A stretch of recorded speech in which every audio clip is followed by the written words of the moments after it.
I was talking to a husband last week and he said, you know, Mr. J, I'm so sick of my spouse giving me breadcrumbs. I'm so sick of the drips.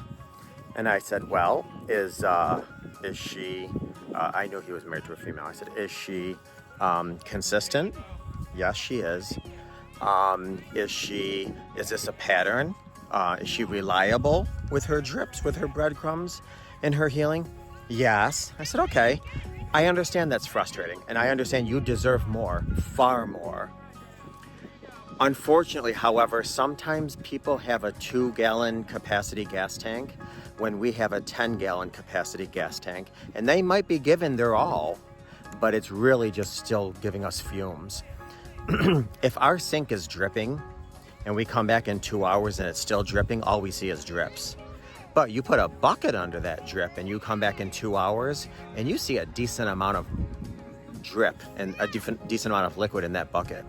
So if you are in a relationship or in a situation where you're trying to rebuild and trying to reconcile and all you're getting is breadcrumbs and drips, I'm not saying settle.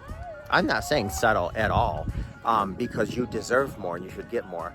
However, don't discount the drips, because as I always say, pebbles make mountains and raindrops make seas. So if it's a drip, if it's a breadcrumb and it's consistent, keep track of it. Write it down, journal it, keep it in your head, and then periodically go back over and say, okay, there was a drip here, that was annoying. There was a breadcrumb here, that was annoying. There was a drip here, that was frustrating. There was a drip here that was disappointing.